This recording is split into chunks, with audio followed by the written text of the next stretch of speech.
مزید ویڈیو کو دیکھنے کے لیے ہمارا چینل سبسکرائب کریں۔ آج کے اس ویڈیو میں ہم پڑھیں گے قافیہ اور ردیف کے بارے میں۔ قافیہ اور ردیف کی تعریف۔ قافیہ قافیہ عربی زبان کا لفظ ہے۔ لغت میں اس کا معنی ہے مسلسل آنے والا۔ شعر کے آخر میں ردیف سے پہلے آنے والے ہم آواز الفاظ قافیہ کہلاتے ہیں۔ قافیے ہمیشہ ہم آواز اور ہم وزن ہوتے ہیں مگر ہم معنی نہیں ہوتے۔ مثال کے طور پر بغیر اس کے اب آرام بھی نہیں آتا، وہ شخص جس کا مجھے نام بھی نہیں آتا، کروں گا کیا جو محبت میں ہو گیا ناکام، مجھے تو اور کوئی کام بھی نہیں آتا۔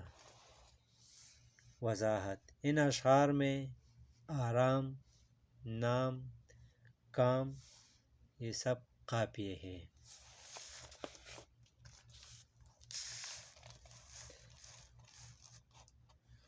دوسرے نمبر پر ہے ردیف۔ ردیف عربی زبان کا لفظ ہے۔ لغت میں گھڑ سوار کے پیچھے بیٹھے ہوئے شخص کو ردیف کہتے ہیں۔ شعر کے آخر میں آنے والے ہم آواز، ہم وزن، ہم معنی لفظ یا الفاظ کو ردیف کہتے ہیں۔ شعر کے آخر میں آنے والے ہم آواز، ہم وزن، ہم معنی لفظ یا الفاظ کو ردیف کہتے ہیں۔ مثال: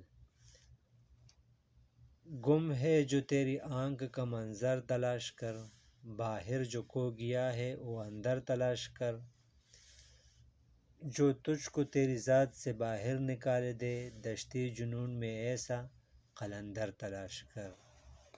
وضاحت: ان اشعار میں تلاش